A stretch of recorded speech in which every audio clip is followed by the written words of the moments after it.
Assalamualaikum warahmatullahi wabarakatuh. Perkenalkan, nama saya Sakina dengan NIM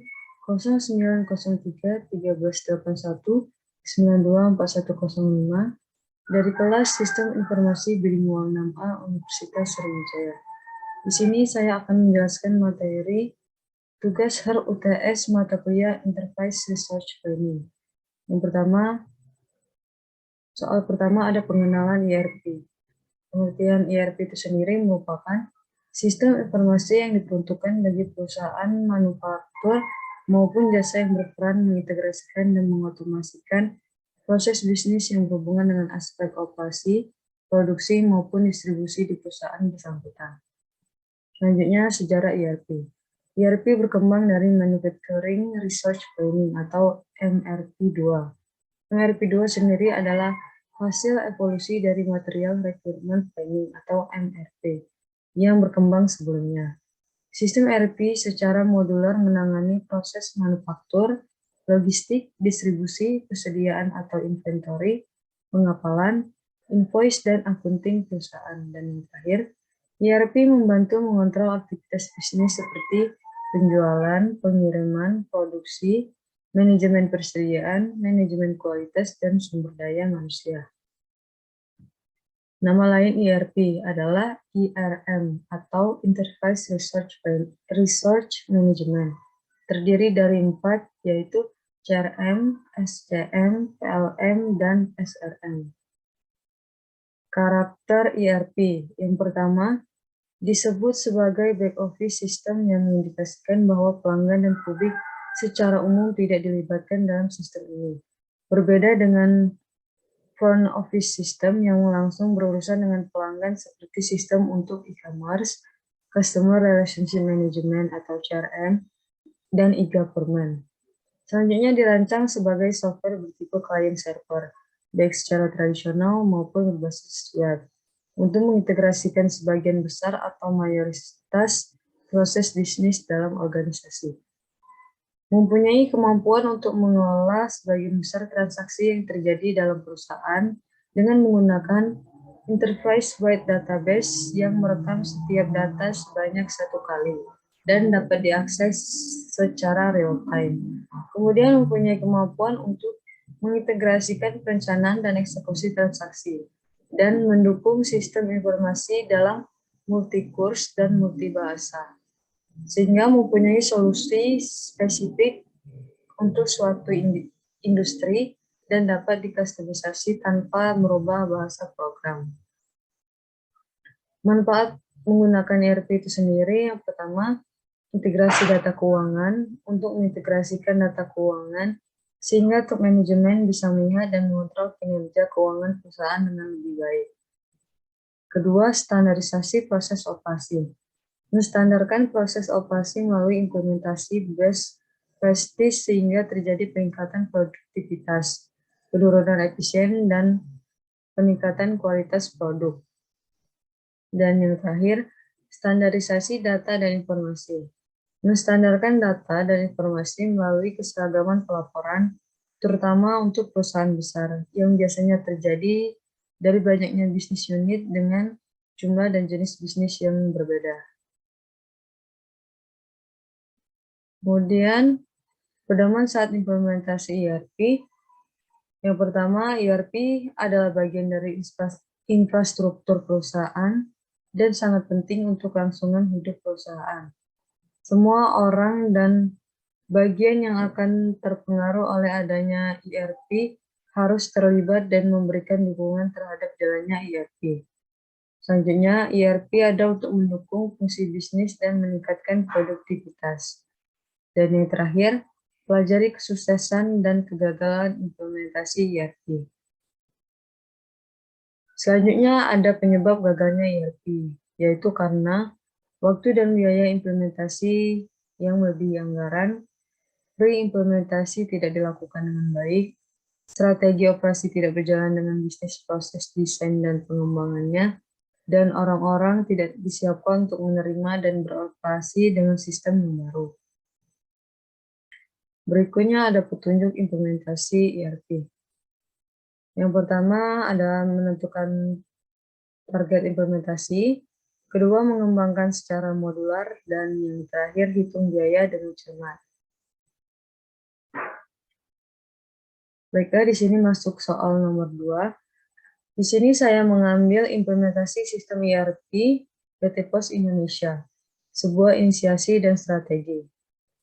Implementasi Enterprise Resource Planning PT Pos Indonesia merupakan bagian dari strategi penguatan internal bisnis perusahaan dan pilihan yang cukup penting dalam konteks karena tidak sedikit berbagai implementasi ERP oleh perusahaan-perusahaan di Indonesia yang mengalami kegagalan, baik disebabkan oleh over budget, overtime dalam pengerjaan proyek, kinerja sistem yang kurang, dan keuntungan yang tidak sesuai harapan. Pilihan investasi ERP ini bukan karena sebab berbagai pengaruh lingkungan internal maupun eksternal telah menjadi dorongan tersendiri bagi perlunya ERP pada PT Pos Indo. Faktor eksternal dimaksud seperti iklim kompetisi yang semakin meningkat, upaya IPO atau Initial Public Offering yang membutuhkan penerapan tata kelola bisnis dengan standar yang berlaku, best practice, dan diterima secara internasional, dan berbagai kebijakan dan regulasi terkait undang-undang perposan dan juga peraturan tentang BUMN. Baiklah, kita akan langsung masuk ke implementasinya. Bagaimana implementasi ERP di PT Pos Indonesia? Ada 3. Yang pertama, implementasi ERP dilakukan secara bertahap dalam rencana kegiatan tahun 2012 sampai 2016.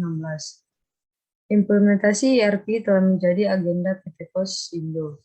Dalam mengimplementasikan konsep ERP, PT Pos Indonesia telah memilih menggunakan sistem aplikasi SAP atau System Application and Product in Data Processing. Penerapannya juga dilakukan secara bertahap.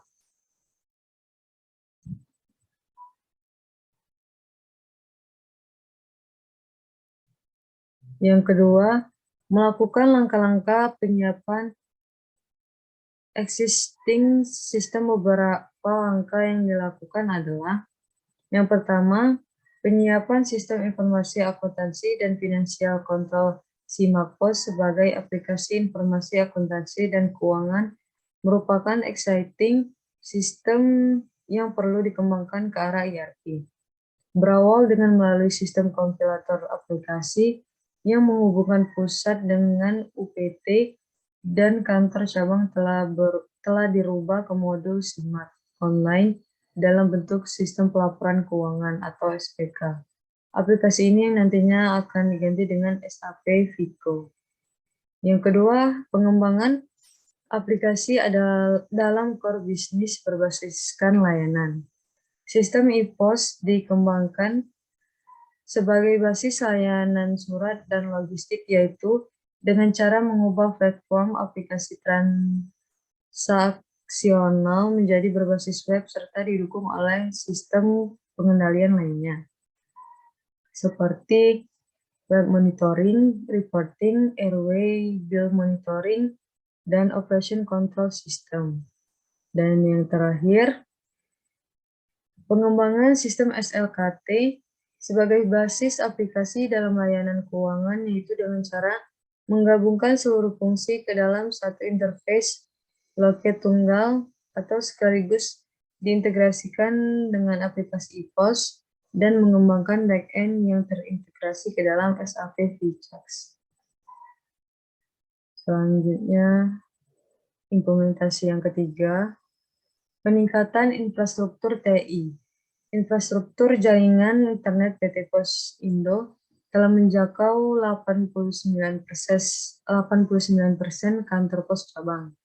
Akan tetapi, 99%-nya terkonsentrasi di Pulau Jawa. Di samping itu, kendali lainnya adalah perlunya penyesuaian beberapa sistem operasi dan platform.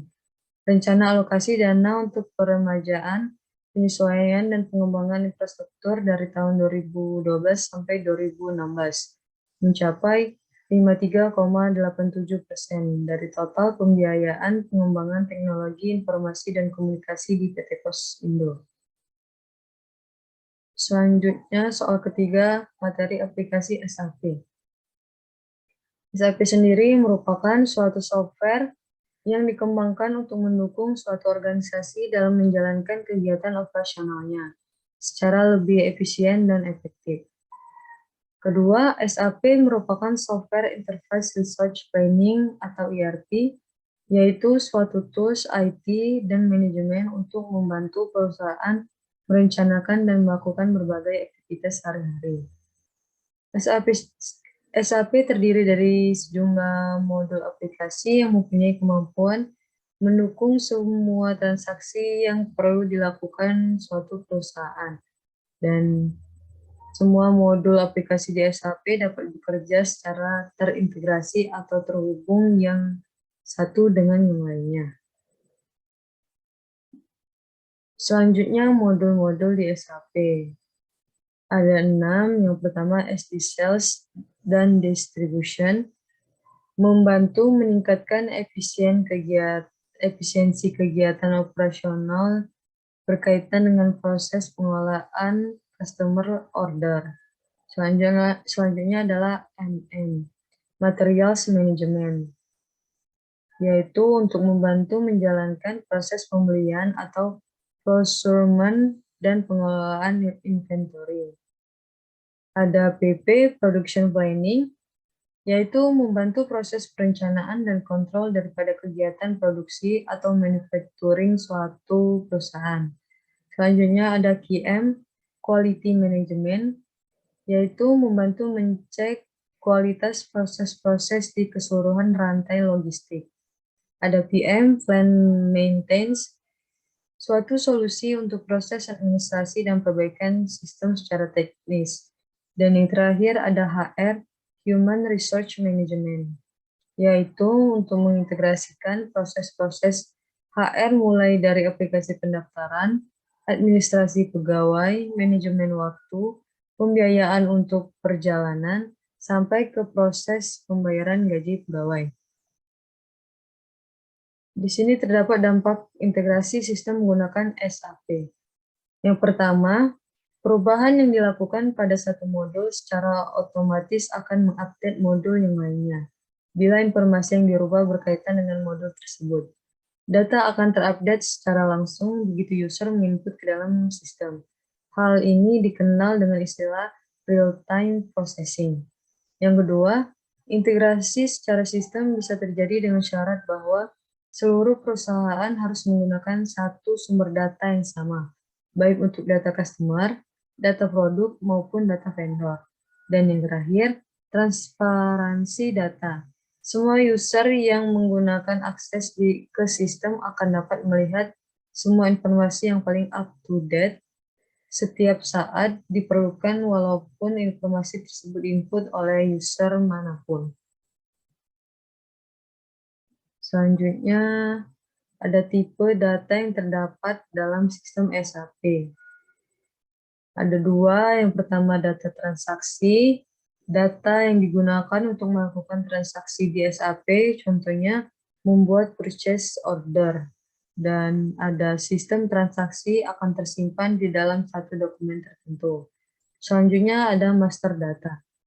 Data utama yang harus dibuat dengan benar supaya transaksi bisa dilakukan. Contoh, material master, vendor master, dan customer master. Ada master data tersimpan secara terpusat dan digunakan oleh seluruh modul aplikasi dalam sistem SAP. Di sini masuk ke soal keempat, materi MRP2, yaitu Manufacturing Resource Planning atau MRP2. Karena jumlah data yang besar dan jumlah perhitungan yang diperlukan, perencanaan manufaktur dan sistem kontrol mungkin akan harus berbasiskan komputer. Jika komputer tidak digunakan, waktu dan tenaga kerja yang dibutuhkan untuk membuat perhitungan secara manual banyak dan membuat perusahaan dalam keadaan rapuh. Alih-alih menjadwalkan kebutuhan melalui sistem perencanaan, Justru perusahaan malah harus memperpanjang lead time dan membuat inventory untuk mengkompensasi ketidakmampuan untuk menjadwalkan dengan cepat apa yang dibutuhkan dan kapan dibutuhkan. Sistem ini dimaksudkan menjadi perencanaan dan pengendalian sistem yang terintegrasi sepenuhnya yang bekerja dari atas ke bawah dan memiliki umpan balik dari bawah ke atas. Perencanaan bisnis strategi mengintegrasikan rencana dan kegiatan pemasaran, keuangan, dan produksi untuk membuat rencana yang dimaksudkan untuk mencapai tujuan perusahaan secara keseluruhan. Pada gilirannya, Master Production Scheduling (MPS), Material Recruitment Planning (MRP), Production Activity Control (PAC), dan Purchasing diarahkan untuk mencapai tujuan produksi dan rencana bisnis strategi, dan pada akhirnya tujuan perusahaan. Jika rencana prioritas harus disesuaikan pada setiap tingkat perencanaan karena masalah kapasitas, perubahan tersebut harus tercermin dalam tingkat atas, dengan demikian harus ada umpan balik ke seluruh sistem. Rencana bisnis strategi menggabungkan secara rencana pemasaran, keuangan, dan produksi. Pemasaran harus sepakat bahwa rencana itu adalah realistis dan dapat dicapai.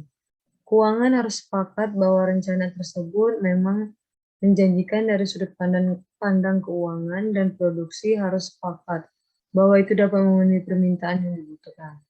Perencanaan manufaktur dan sistem kontrol seperti diuraikan adalah master game plan untuk semua departemen di perusahaan. Perencanaan dan pengendalian sistem terintegrasi ini disebut Manufacturing Research Planning atau sistem MRP2. Istilah MRP2 digunakan untuk membedakan Manufacturing Research Plan atau MRP2 dengan Materials Requirement Plan atau MRP. MRP2 menyediakan koordinasi antara pemasaran dan produksi.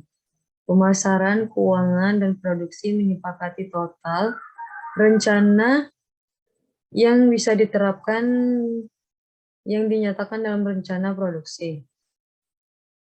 Pemasaran dan produksi harus bekerja sama secara mingguan dan harian untuk menyesuaikan rencana dengan perubahan yang terjadi.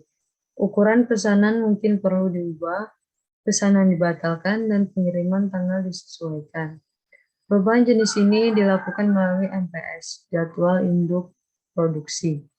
Manajer pemasaran dan manajer produksi dapat mengubah MPS untuk memenuhi perubahan dan prediksi permintaan. Manajemen senior dapat menyesuaikan rencana produksi untuk mencerminkan perubahan keseluruhan permintaan atau sumber daya.